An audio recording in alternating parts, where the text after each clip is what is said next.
The Nintendo 64 was a pretty big surprise for me during the 5th generation. It started off with Super Mario 64 and the stuff from Nintendo, but then a wide range of titles hooked me and it became one of my favorite consoles ever. Between the Nintendo classics, the incredible wrestling games, and the unique ports from other hardware, I found it easy to love Nintendo's cartridge-based oddity. But just like my favorite consoles from Sega, the Nintendo 64 had its fair share of games that let me down. That's the subject of this very video. I have compiled a list of games that I had genuine interest in, only to be met with an experience I didn't enjoy. I want to stress that a number of these are not necessarily bad games, but simply not what I personally wanted. Whether it was the way it looked, played, sounded, or whatever, there was some element or group of traits that really turned me off of it. I've got 15 titles for you, so let's get started.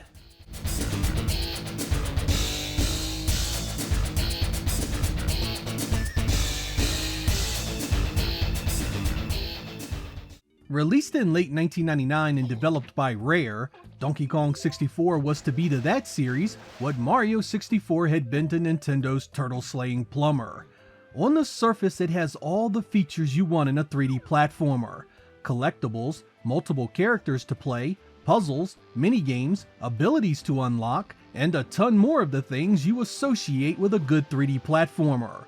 But I did not enjoy this game much at all.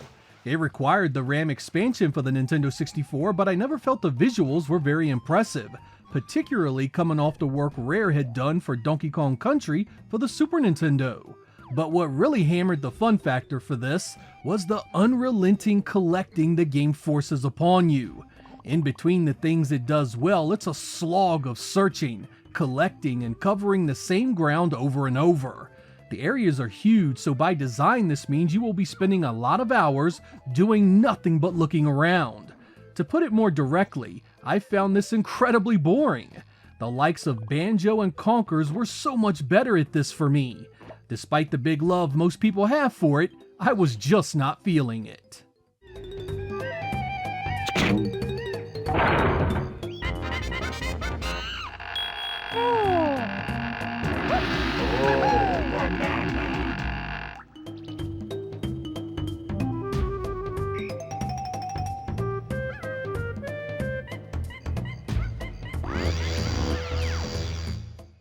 Duel Heroes was a fighting game originally released in 1998.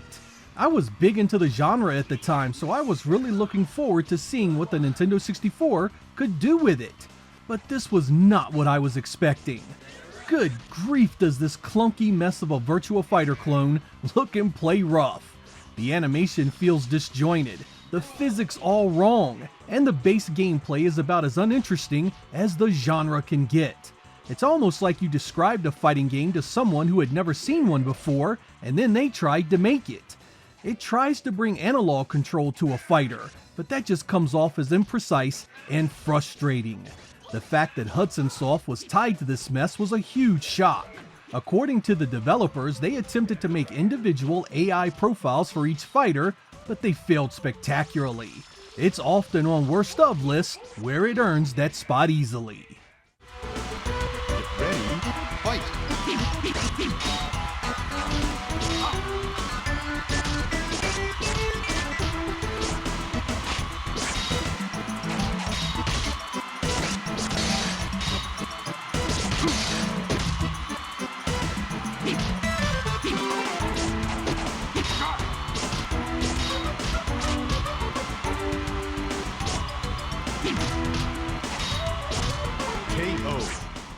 One thing the Nintendo 64 was good at was 3D platformers, so I thought Gex 64 was a guaranteed winner. This one released in 1998 and was based on the PlayStation original that was called Enter the Gecko. That game had been decent, but the trip to the Nintendo 64 came with a ton of cuts. The sound, the story, and the number of stages see downgrades and omissions that make it a less than stellar cartridge port. The camera is janky as all get out and everything feels kinda jerky and laggy. It didn't receive any real visual upgrades either. This was unacceptable in my opinion. With the high-end competition it faced on the Nintendo 64, this game needed upgrades, additions, and extras everywhere to justify its existence. On PlayStation it stood out more, so I can understand the love there. But Gex 64 needed a lot more TLC. It's a case of a decent game being hamstrung by a bare bones port and that cartridge format, something we'd see often during the generation.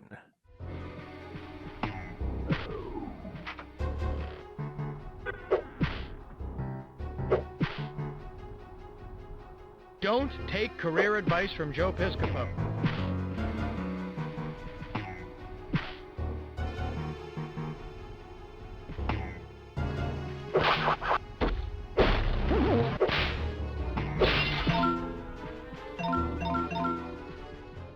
I remember seeing Mace the Dark Age in the arcade and thinking it looked pretty cool.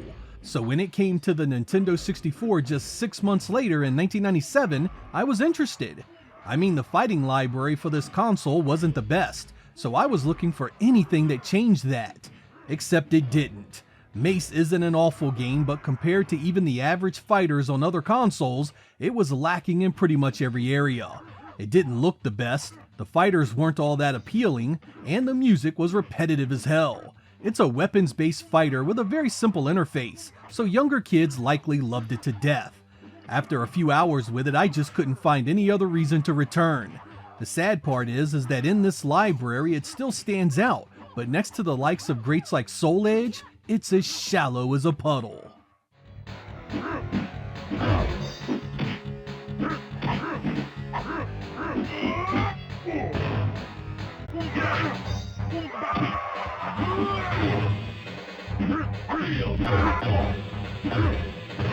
The executioner wins. When Madden 64 was released in 1997, I was so excited. As a fan of the NFL, the Nintendo 64 had all sorts of promise with the sport. It was said to be a huge upgrade to Madden 98 with polygon players and better stadiums, which was right up my alley. I was a bit let down by those polygon players though, who didn't seem to have very good interactions with one another. It was like the animations from the 2D sprites in Madden 98 were moved over and the polygons just built on top of it. This was a small thing, however, especially next to the fact that Madden 64 didn't have the NFL team and league licenses. That's right, man. I thought we were long past this reality, but in 1997, we got a Madden without real NFL teams. It seems Acclaim had wrapped up an exclusive contract for the platform that EA couldn't overcome. So despite Madden 64 looking and playing okay, we were stuck with teams that didn't have the logos, names, or stadiums. Fortunately, it did have the real players, saving this from being a total loss.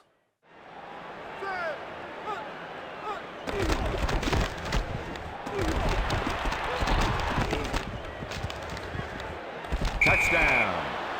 You can't mess with me, baby. Adding a game by Treasure to a list of letdowns doesn't happen too often, but I found Mischief Makers for the Nintendo 64 to be a truly off-putting experience. You'd think that a game that mixes elements of many of Treasure's best would be a winner, but I found the grab-happy, constantly dashing gameplay to be exhausting from the very beginning. The objectives and puzzles just weren't interesting to me, nor were any of the story elements. I also really dislike the art style of this game. The ghost face enemies, blocks, and pre-rendered graphics make up so much of the terrain, and it's ever present across every stage in one form or another. That left the backgrounds to do something special, but outside of the polygon eye candy here and there, nothing really stands out visually. I think if you enjoy odd themes and highly energetic gameplay, you may enjoy this, but I came away never wanting to play it ever again. Just getting past the tutorial worlds here was headache-inducing for me. For what it's worth, I do recommend you try it. There's nothing else like it on the old Nintendo 64. Yeah! Yeah!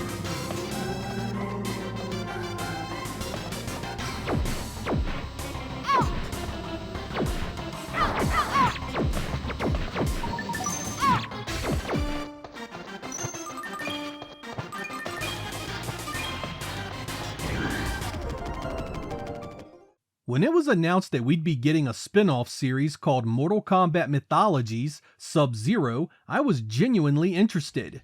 The end product, however, had me running for the power button after only a few minutes. Good lord, does this pile of garbage play terrible. Whose idea was it to make a platform-heavy adventure game using a fighting game engine? And yes, it's as bad as it sounds. Stiff controls, frustrating deaths, and an extremely uninteresting premise left me feeling like this was a complete waste of my time. There's a damn button just to turn around.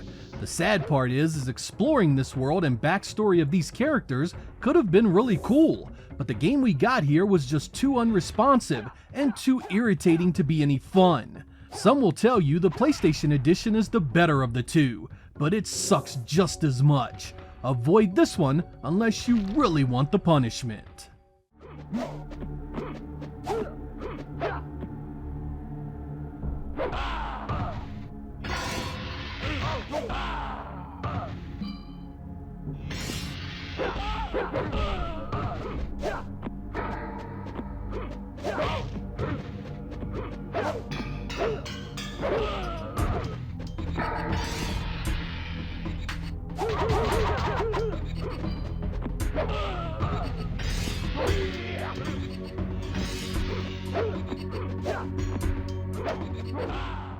MRC Multi-Racing Championship was a racing game I had high hopes for.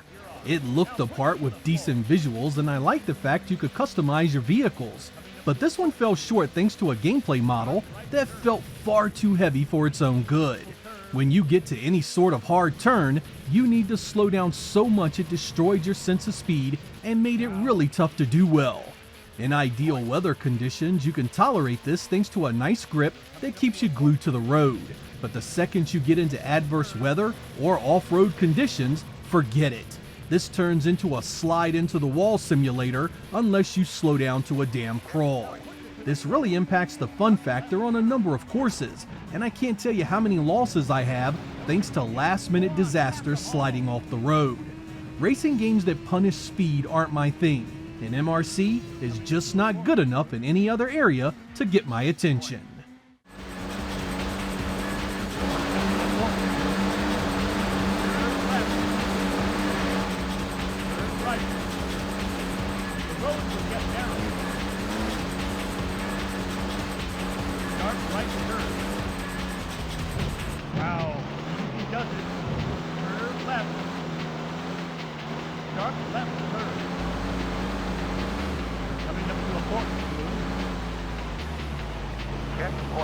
Come on, you've got to do better, or we won't make it in time. I'm a fan of South Park and have been for over 25 years now. That brand of humor never gets old, so when a first-person shooter was released based on the property, I figured it had to be worth playing. Nope, this one turned out to be just a series of watered-down episode-related gimmicks that lost its appeal quickly. The repetition in the gameplay, environments, enemies, voices, and pretty much everything else is unreal. The stages are so barren and plain that arrows have to guide you to the end. Had the humor behind it been strong enough, you might could have tolerated all of that, but it's not. And once you are left with just the simple combat that goes on for way too long, you realize just how poorly made it is. This one needed a stronger narrative, edgier humor, and more variety in its stages and combat. As is, it's barely average, and for a South Park product, that's just not acceptable.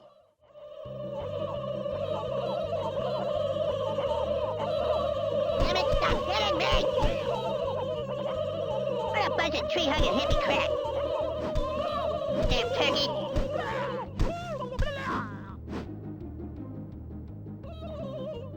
Sweet! As a big fan of rally games at the time, Top Gear Rally was a surefire winner. Except it wasn't. Barren environments with no personality, simple physics, and overly easy gameplay keep this one from being something you'll want to play again and again. At least for me it was that way. I didn't need this to be a Sega Rally killer, but I did need it to be more than this boring and uninspired ride. I came to hate everything about its visuals, its blocky and crappy looking vehicle models, the blurry textures, the complete and utter lack of set pieces or anything remotely interesting on the sides of the track. I imagine that it looks like this to keep the performance up, and it does run smoothly. but that trade-off neuters its visual appeal. Again, it's not what I'd call a bad game exactly, it just should have been so much better than it was, especially given the immense competition it faced from the PlayStation and Saturn.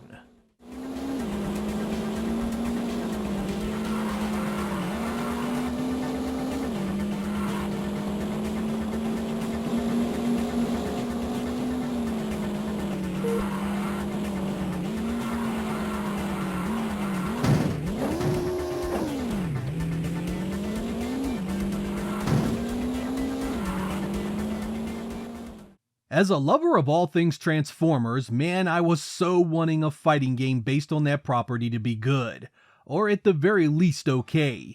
Transformers, Beast Wars, Transmetals has the characters and the look, but falls flat with cheap projectile-riddled gameplay.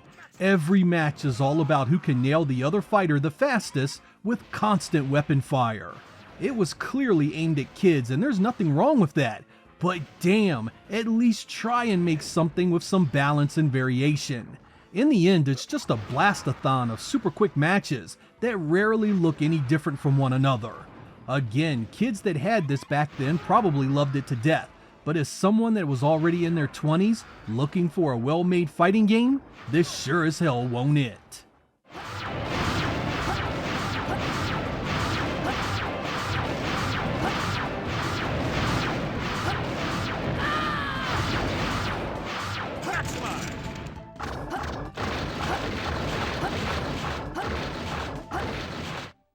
Situation prime.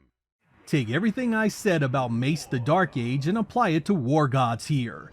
It's an extremely rough fighting game with terrible visuals, poor gameplay, janky animation, and just an all-around feeling like they tried too hard to rip off Mortal Kombat and failed all the way around. Why try to mirror an already successful franchise with this mess? It had a bunch of other problems like balancing issues, difficulty spikes that made the AI seem unbeatable at times, and fighters that held zero appeal. Honestly, it was the type of game that just misses the worst of lists by the smallest of margins. Midway may have found a great deal of success with Mortal Kombat, but these other fighting games on the Nintendo 64 weren't up to the same standard, nor were they worth the insane asking price of Nintendo 64 cartridges back then. It wasn't unusual to pay $60 to $70 for stuff like this, a big reason why the PlayStation easily handled Nintendo that generation. There were some great Midway arcade ports to this hardware, but this right here wasn't one of them.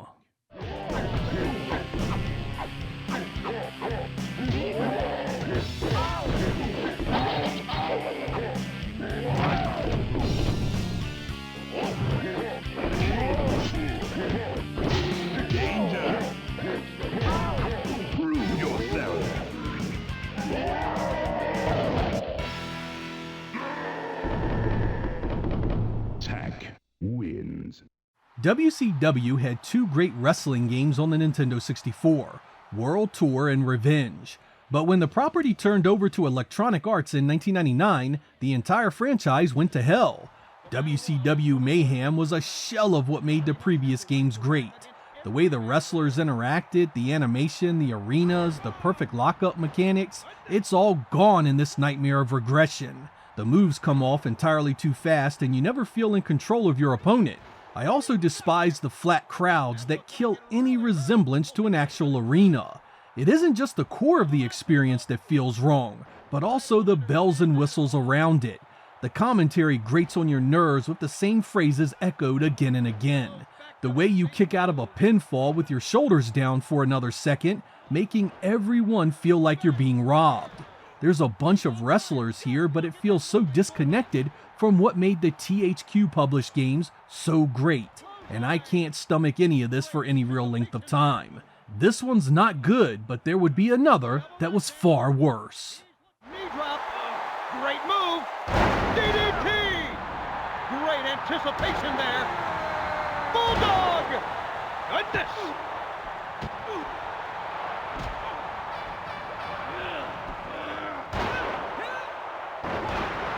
We have an elimination. Who will wind up standing at the end of this battle? DDT!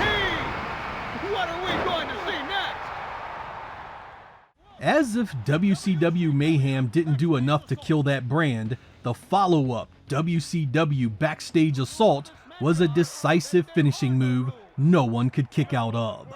As the name implies, this strips the traditional ring and crowds away from the action and instead takes place in rooms and areas behind the scenes.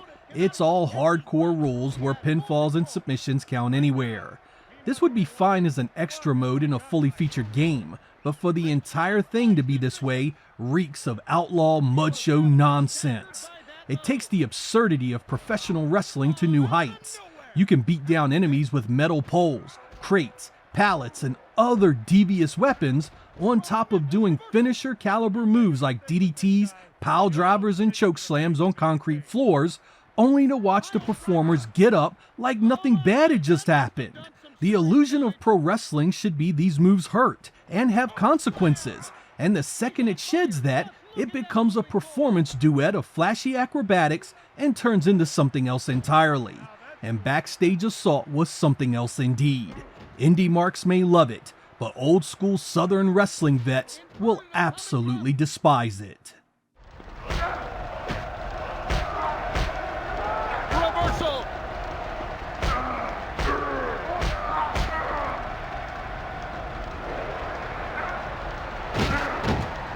He's in a bit of trouble after that one. That move looked like it wounded him. Oh, kids, don't try that at home. And I don't think he'll be getting up from that. I was a fan of Yoshis Island for the Super Nintendo. That game had such a nice flow to it, and I loved the special effects afforded to it thanks to its extra chip in the cartridge. When Yoshi's Story hit the Nintendo 64 in 1997, I expected more of the same. It had the blueprint right, much of the gameplay was exactly the same, and many of its graphical elements were downright gorgeous. But it just didn't play as well. Everything felt dumbed down and simplified to the point where you just coasted through the stages collecting stuff. I also hated the way the screen was full of the items you collected. It cluttered everything and made it tough to appreciate the visuals at times. Despite looking good, those visuals also repeated far too often, especially when you consider the game wasn't very long. It's not bad, I want to stress that, but it's also not the game Yoshi's Island was, which is a real shame because it was halfway there in so many ways. It's still good fun, but should have been so much better.